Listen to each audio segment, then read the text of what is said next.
Hello friends, ఈరోజు మన west గోదావరిలోని Pendyala గ్రామం అయితే వచ్చేసాను నా ఫ్యామిలీతో. ఇక్కడికి వచ్చి రాగానే గోదావరి పక్కనే ఉన్న ఈ పెద్ద చెట్టును అయితే చూసి నా పిల్లలు ఫుల్ షాక్ అయ్యారు. అంతేకాదండి, గోదావరి ఇదొక ఎమోషన్. పల్లెటూరు అలానే పచ్చని పొలాలు, ఇది ఇంకా అమోఘం. ఈ మూడు కలగలిపి ఒకే చోట గోదావరి పక్కనే ఉన్న ఈ మా పొలంలో మేమైతే ఫుల్ ఎంజాయ్ చేసామని చెప్పొచ్చు.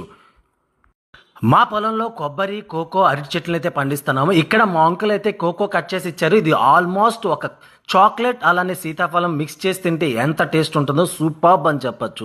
సో నేను నా పిల్లలైతే ఫుల్ ఎంజాయ్ చేసాం ఇక్కడ ఉన్నంతసేపు నేచర్ని.